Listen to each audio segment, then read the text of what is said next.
You know, you act like, and I'm talking to myself now in the mirror, you act like you're so perfect. What if God threw all your sins up to you? What if he named you by your every sin you have done? You know, would you like that? So why would you do that to your husband?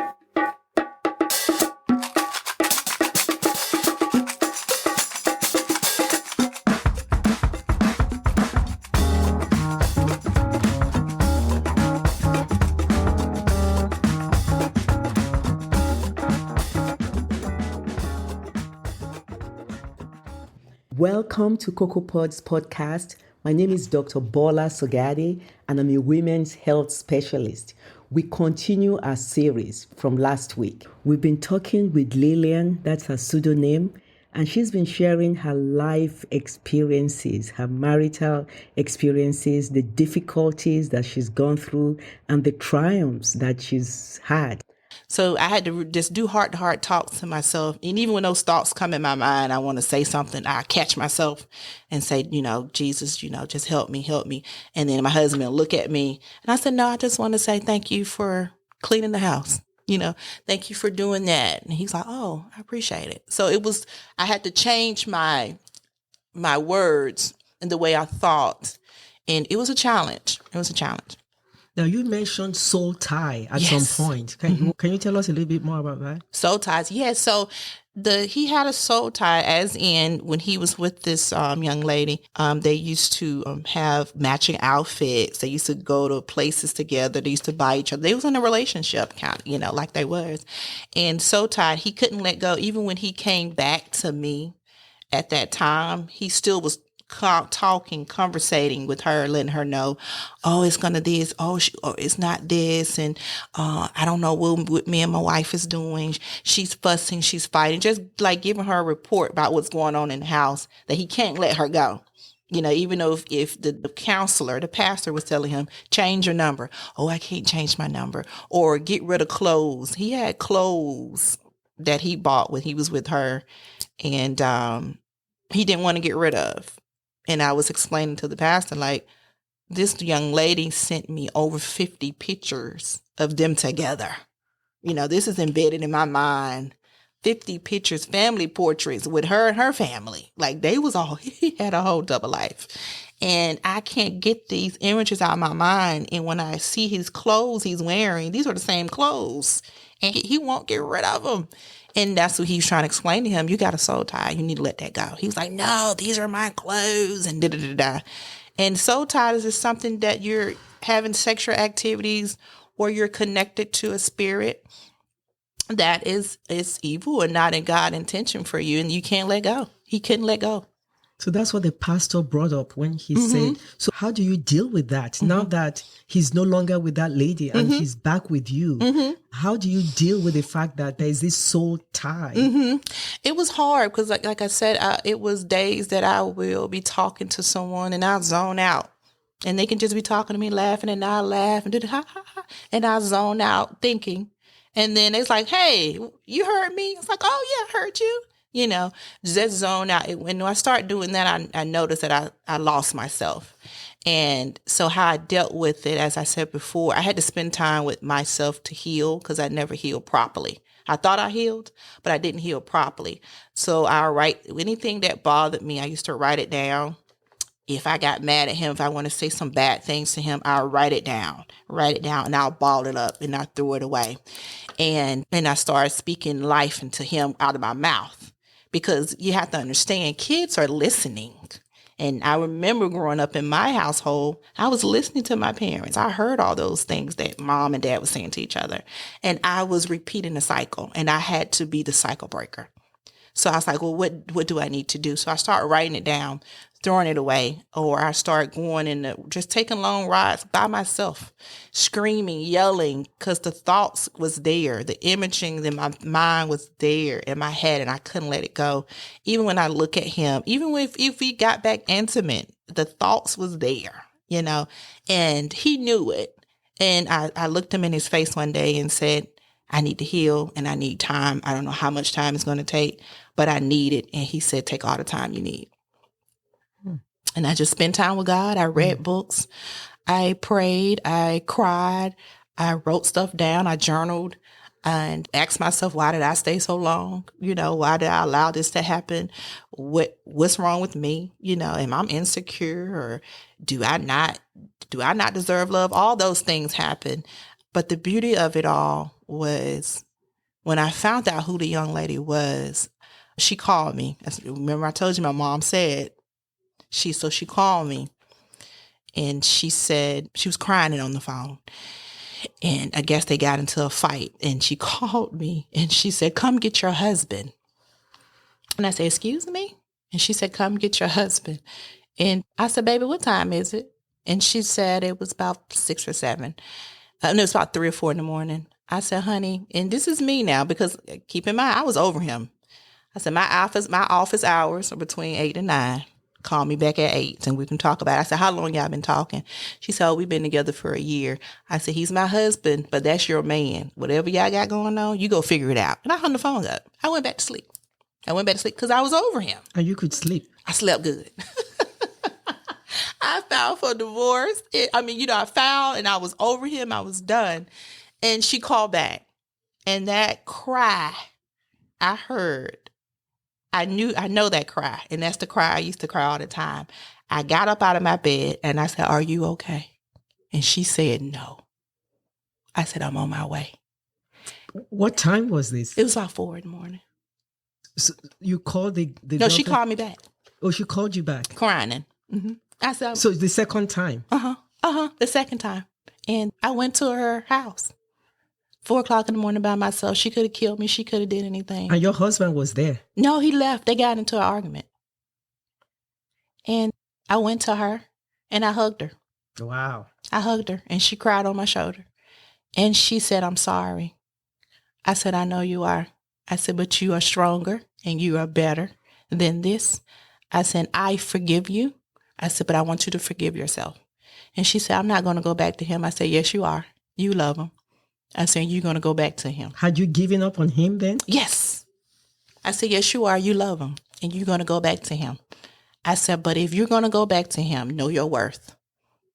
And she said, I'm not going to do this no more. I'm sorry. He told me. I said, I know he lied to you. I said, but at some point you knew he was married too. And I'm hugging her this whole time. She could have stabbed me in my back. She could have did anything. I'm by myself. But she cried so bad on my arm. And I didn't cry with her. It was just like I was consoling myself. I saw her and me, and I held her and I hugged her, and I prayed for her right then and there. Mm-hmm. I mean, how can you? Some women out there will want to know, how can you do that? Mm-hmm. I mean, this is your husband's girlfriend for 1 year. Yes, she calls you in the dead of the night, crying, and you went to her. And you never met her before. Never. I mean. Never. What was going through your head? A woman that needed support. Because at that time, like I said, I was over him. But I heard a woman that was naive. I heard me on the other end. And I wanted someone to do that to me. So I heard she needed somebody there. So I went to her. I hugged her. I didn't have a scare or nervousness in my bone. I just heard a woman that needed grace. She needed grace. She needed forgiveness. She needed love at that time. She needed someone to tell her that you know, God still love you, but you have to love yourself, and you have to know what you did is wrong. But you're gonna have to learn how to love yourself and give yourself grace too. That he did trick you. He did manipulate you. He did lie to you. But you have to learn how to love yourself. Now, part of the manipulation can also come from the woman, in which they trap the man and actually start a family. Yeah. Did they start a family together? She was pregnant. I found that out later on. She was pregnant, but they had an abortion. Mm-hmm. They had an abortion. I found that out later on. So all that was in my mind, Mm-hmm. Wow. Mm-hmm. Wow. She was pregnant, and they had an abortion, which I don't really think he wanted that baby, but he didn't stop her for not doing it. Put it like that. Yeah. So yeah, she shared that with me too, and at the time I wasn't angry when she told me that, because I was over him. I wasn't angry. I was hurting for her because she had to go through that. And I looked at him when she told me, then I realized at that time too, she was being manipulative because she's trying to tell me all these things to get me to go away so she can be with him. Because keep in mind, I said, he's a provider, good with money, good with providing, good with taking care of you. So when I realized that early on what she was trying to do, after I didn't hugged her, told her God, after I did all of that, I said, oh, I know this tactic, what is she trying to do? And I looked at him and I said, she's never going to forget this. You ought to be ashamed of yourself. And he said, no, she, blaming it on her and everything like this. And it was crazy. He was just blaming everything on her and she wanted it. I said, so what do you want? I don't want no baby by this woman. I said, did you hear that? Yeah, he didn't say that the other night. I said, of course, of course. But she was naive once like I was and still calling him. He was still calling her. That's that soul tie the preacher was talking about. They were still, even after all that, even he called her all out her name. I don't want you. I want my wife. You are this, you are that, you're this and da-da-da-da, and still kept calling her. So that's that soul tie that the pastor was explaining to him and educating him and us both about. Mm-hmm.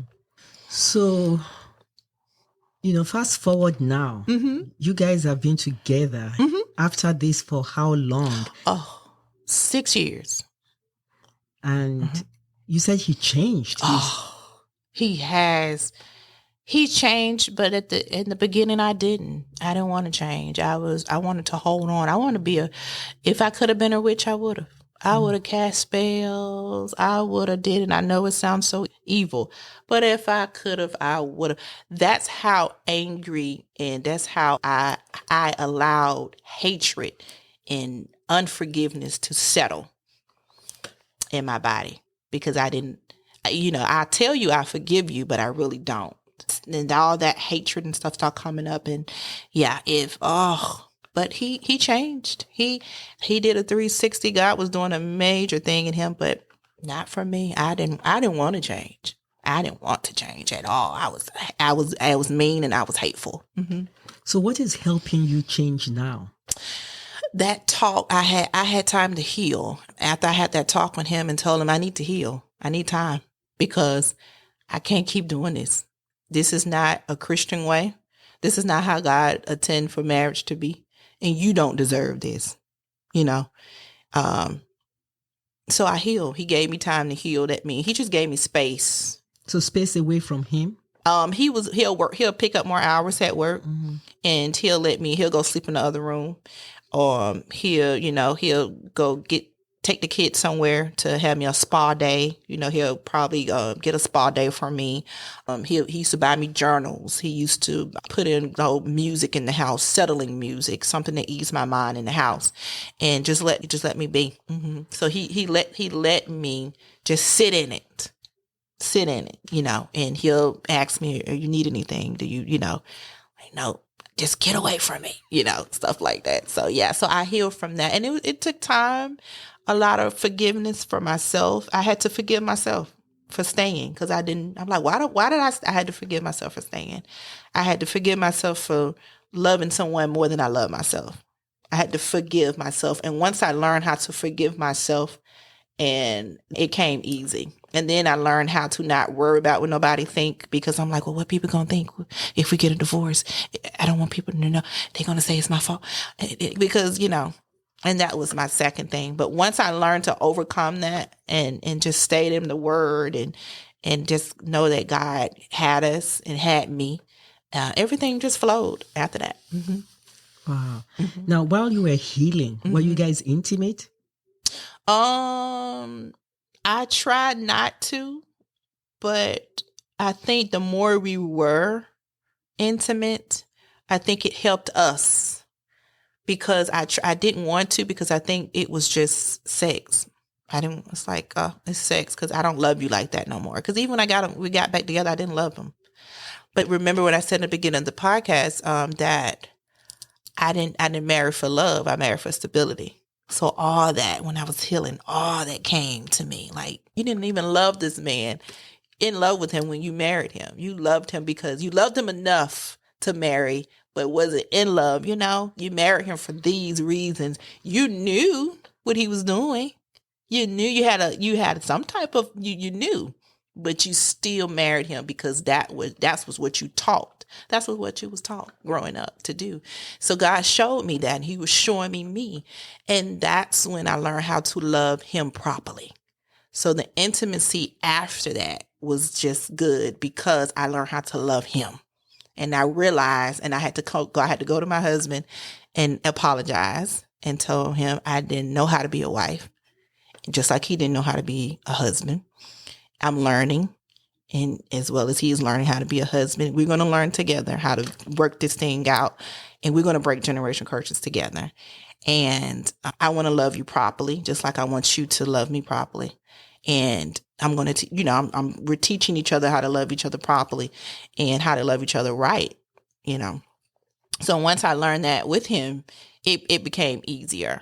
And, the disrespect and all that stuff, it ceased and it stopped. And when God was showing me, when I got out of God's way, that's when he showed me, like, if you get out of my way, I'll show you, I'll do it. So that's when the worldly eyes was taken off of me, and God was showing me the spiritual eyes of him, of my husband. And I could say, oh, okay, I could see him. Wow. Mm-hmm. And you had used the word cover him. Uh-huh. Someone was mad at you, or somebody said you should have covered him. Yeah. What does that mean? Mom told me, she said, you got to learn how to cover your husband. That means pray for him. Instead of going to get on the phone, talking to your girlfriends, talking to people about your husband and pointing out his insecurities, learn how to go to God and say, cover him, pray for him, protect him.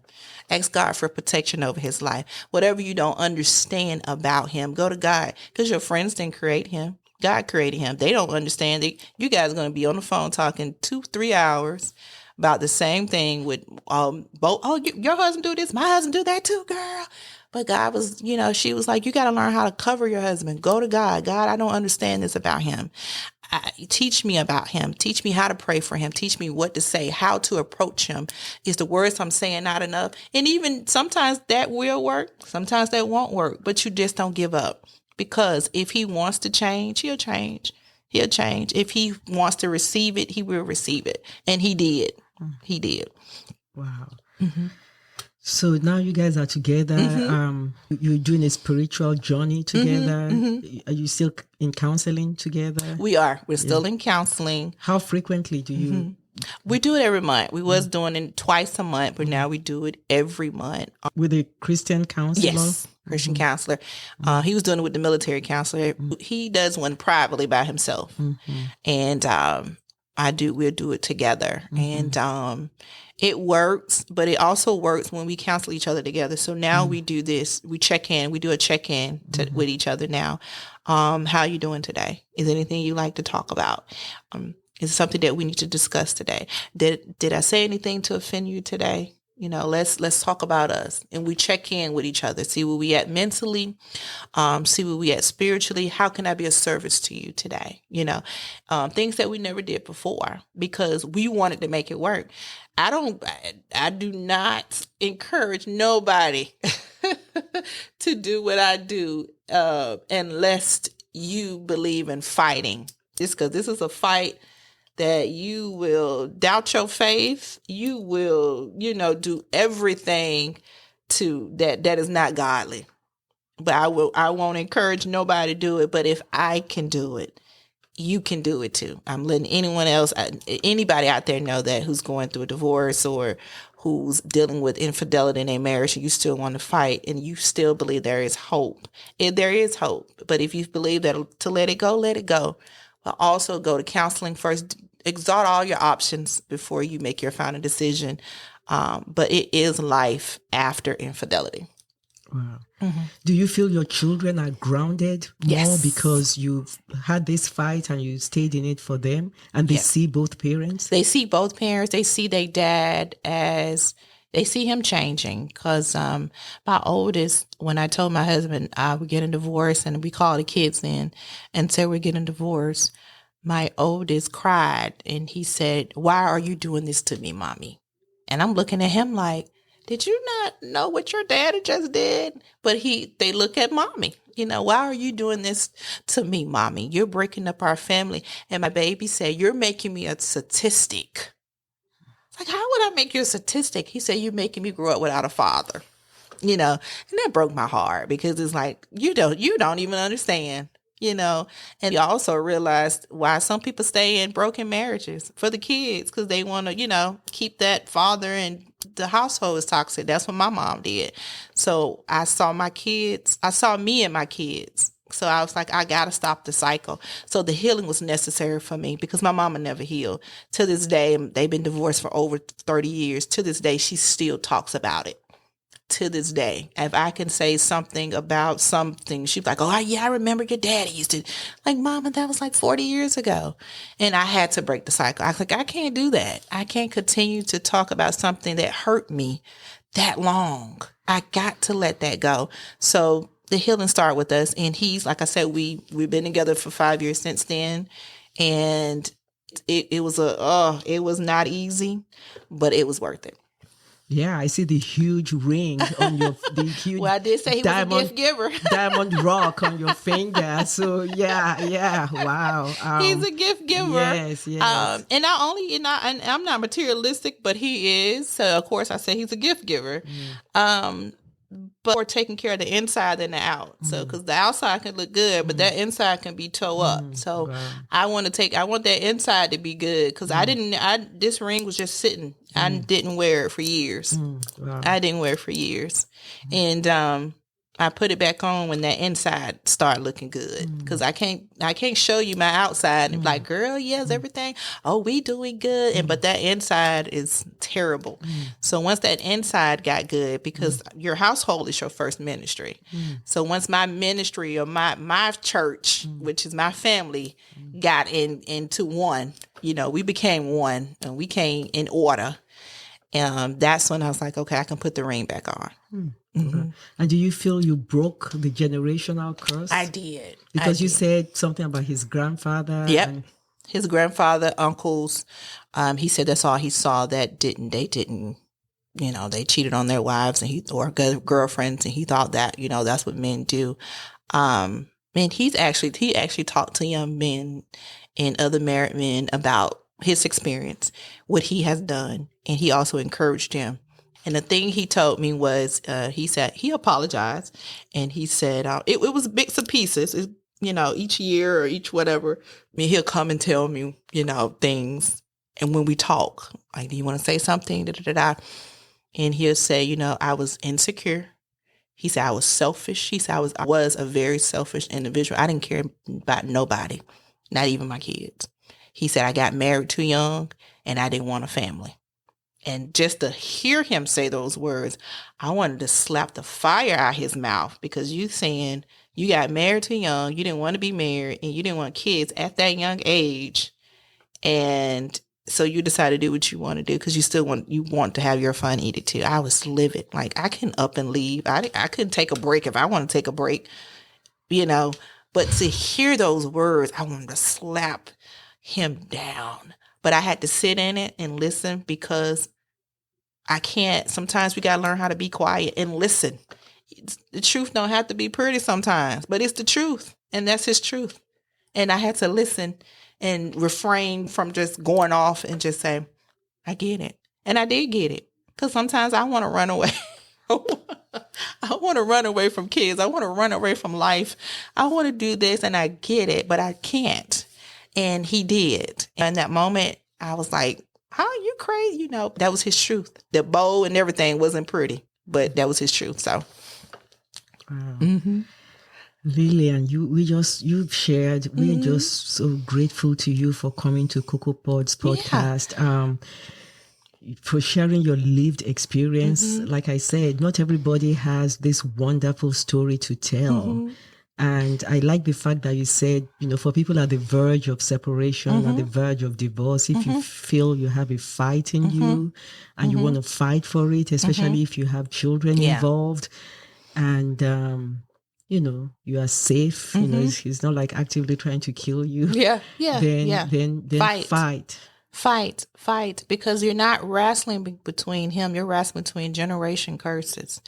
You're fighting demons. You're fighting stuff that way before our time that he's been battling with. We're fighting society. You're fighting stuff men go through all the time. And I'm not just talking about this infidelity. They go through a lot. Sometimes as women, we push them away, where sometimes they just, they just don't know, especially when you're married young. They just don't know, not excusing no men or saying no. They just don't know. We're too individual, and that is what God is. We are two imperfect people that's serving a perfect God. We're imperfect. So we're going to have challenges. Not saying to stay, though. Now, if you want to leave and you like, I'm done, hey, be done. And like I said, the only reason I stayed is because I healed and I realized that I was part of the problem. I was part of the problem. I was part of the problem because I wasn't honest when we got married. I didn't love you. I loved you, but it wasn't enough. I was part of the problem because I allowed him to disrespect me for so long and not had a voice. I was part of the problem, and that's a problem because you don't stand up for yourself and you let people keep running over you and running over you. I was part of the problem is because I didn't know how to be a wife, and that could be a problem. Because if you don't know how to be a wife and he don't know how to be a husband, that's just my theory of it. I had to learn how to be a wife. As a woman, we know we talk too much. We want to get on the phone and gospel and yell. But that's what I saw. That's what I saw. I saw aggressiveness. I saw cussing out. I saw pointing fingers. I saw manipulation growing up in my household. And I thought, that's how you function. And that was part of the problem. He didn't grow up like that. So when I had to take accountability for stuff that I did, not excusing what he did, but stuff that I've done, I looked at phones and looked at men with big muscles before and said, oh, Jesus, he's fine. You don't think God said, okay. Because in the Bible, they say, even look, it's in your heart.